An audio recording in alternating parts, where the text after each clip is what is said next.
Okay, Dr. Nwachukwu, what should the economic priorities of Nigeria be right now in this new normal?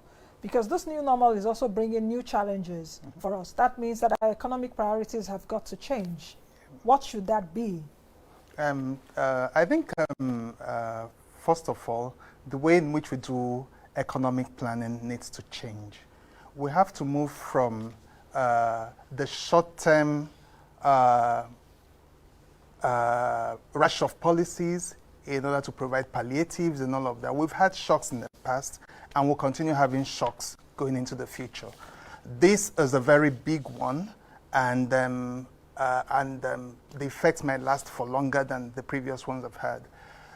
And that has brought home the fact that we cannot continue to do business as usual with regard to economic planning. We have to move from the short-term policy making that is just very short in horizon, 1 year or whatever, to a more medium-term to long-term planning horizon that will provide for sustainable and inclusive growth. And what I mean here is you'll see a situation, and this has been forced on us. It wasn't a result of any national conference or any technical committee coming to work on anything. It's the stark reality.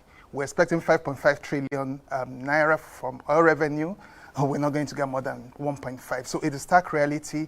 The government needs to change the way it does things. So you'll see going forward an increased, you'll see a situation where we'll stop paying lip service, for instance, to diversification of the economy.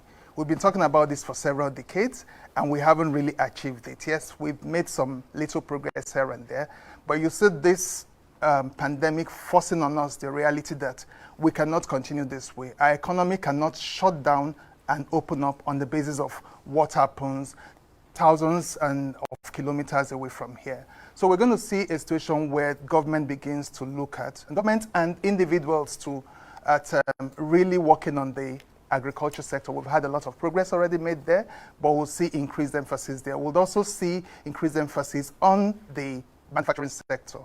And in all of these, you'll see that we won't be looking just at being primary producers, because that also has serious implications when there are shocks. Because even if you produce primary products, you can't sell them like we found with oil. And so we're going to be seeing a situation where the entire value chain will be looked at in entirety, right from the producers all the way to the consumers, including the processing and all the other ones that come in between. We're going to see a situation, and it's already, the government tried to remove all subsidy, for instance. In 2012, there was chaos everywhere. Now it's been removed, or it's being talked about being removed, and nobody's saying anything, because everybody sees the stark reality that we cannot survive as a nation if we continue spending 1.5 trillion or 1 trillion or whatever in fuel subsidy. We'll see a situation where people will no longer find it difficult to accept an increase in payments, in paying cost-reflective tariffs, for instance, for power. We've seen that for us to survive as a nation, from agriculture to manufacturing to education to every single thing, and we're moving now from analog to digital increasingly, you cannot do that without power. And so we'll see a situation also where people will be ready to take more sacrifices, as the government is also making sacrifices. The people will be more inclined to making sacrifices to make the thing work. Very important. Now let me stick just for a minute with this public policy, because with all what we're seeing right now, public policy also have an important role. Dr. Nwachukwu, public policy for the new normal. Are we really ready? Because we're saying, okay, fine, do we really stand a chance to even survive? Do we stand a chance in the midst of the COVID-19 disruptions? Public policy? Well, like I said earlier, it's not a question of whether we want to or not. We're being forced to take decisions that ordinarily both the government, in terms of political will, and the people, in terms of being ready to take the pain, would not ordinarily want to. But because we don't even have a choice here, we just but must do them. I mean, a lot of people have spoken about agriculture and manufacturing, so I wouldn't dwell there. But one of the things I want to mention, one of the areas I want to mention, is the area of proper policies. This government came in 2015 with a strong push for putting in place social investment programs. And they've done it quite a bit. Unfortunately, I think it wasn't well institutionalized. In the second term now, they've set up a ministry to coordinate all of that. But I think regardless of what is happening there, there is need to deepen these social policies. There is need to institutionalize them.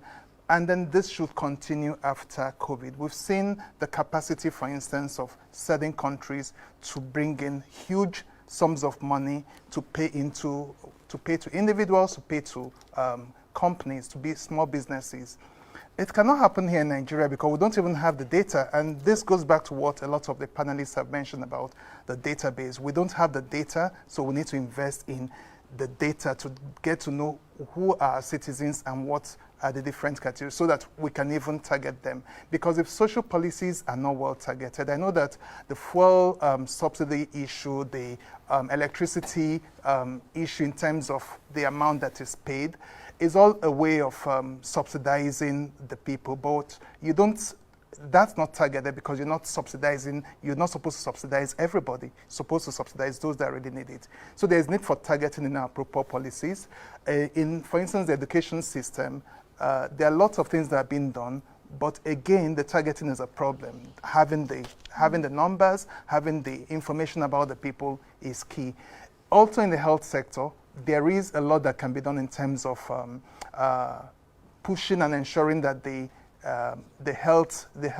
new Health Act, the Basic Health Act is actually implemented.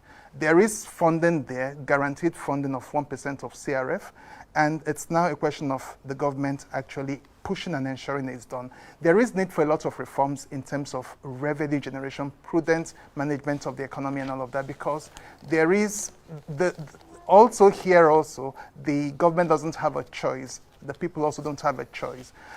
Because we cannot continue as, it cannot be business as usual.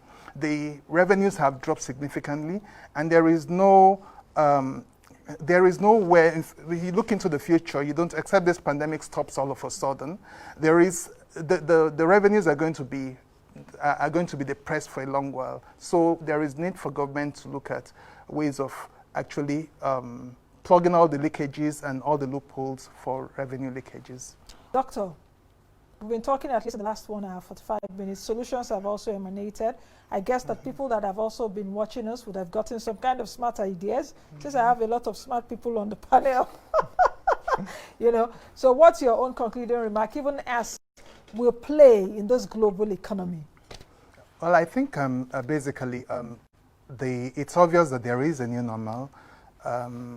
Even post-pandemic, after the lockdown and all of that, things are not going to be as usual. So I'll look at it from the business perspective. What will businesses be looking at in order to survive? I mentioned earlier that a lot of businesses will die if they're not able to very quickly, if they're not agile enough. So I think the first thing is a supply chain resilience.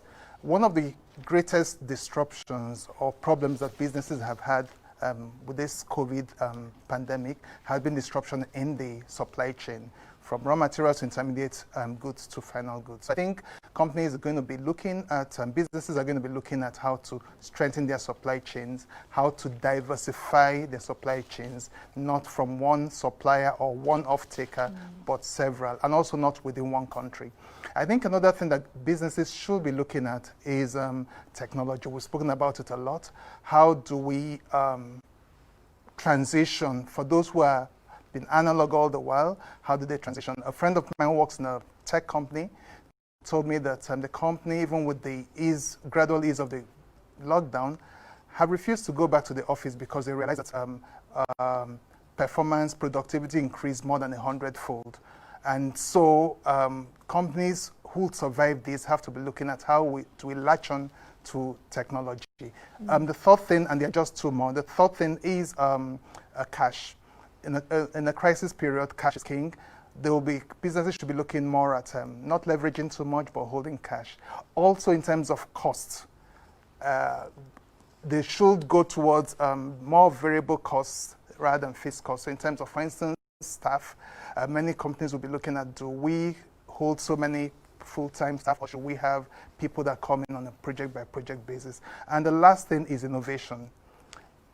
companies are able to innovate, create, find out how do we do the same thing in a cheaper manner. How do we do that? But let me come to, because we've seen a lot of your questions, let me quickly address one of the questions coming in from one of our viewers, talking about what the global demand, that's demand and supply trends will be. So Dr. Nwachukwu, if you can quickly take that. Well, in terms of global, let me start with demand, the global demand trends. For now, during the lockdown, it's been very seriously depressed, which is why we're having the economic backlash anyway. But as economies begin to open, and we are seeing some of them in Europe, in the developed world, reopening, even though they are phased opening. Even down here in Nigeria, we're also seeing a phased opening. And the reason for that is because there is need to balance the health risks with the risk of the economy collapsing completely. So the demand is going to remain depressed for a while, but of course we need to also dimension it. Some sectors are actually witnessing increased demand as we speak, precisely because of this pandemic, while others are completely have zero demand. So we have that whole spectrum. So demand is going to remain weak. As we get into the new normal post-pandemic, we'll see certain industries coming out tops, certain industries surging, whereas some others would actually either die off or will reduce in terms of their prominence. So in terms of demand, it's definitely certain sectors of the economy would witness increased demand, like we're seeing in the technology space. There's a huge surge in demand. Even within the digital economy space, rather, it's the different subsectors. Some are witnessing increase in demand, while others are witnessing a fall in demand. So even there, we have to dimension it. Then, in terms of supply, also, it's the same. If there's a lockdown, you cannot even produce, so you cannot supply. Supply chains are completely disrupted. So starting from raw materials to intermediate products to final products. So even if the demand is there, there is also the problem of having the supply chain work such that they can get the thing. So, but post-COVID, the new normal, what we're going to have is a situation where there's going to be, like many of the guests have mentioned, there are going to be disruptions. There are going to be certain industries coming out stronger, whereas some others are going to witness radical changes, otherwise they will die off. So you see companies in some of those sectors dying off if they're not able to innovate and be creative enough to adapt to the changing environment.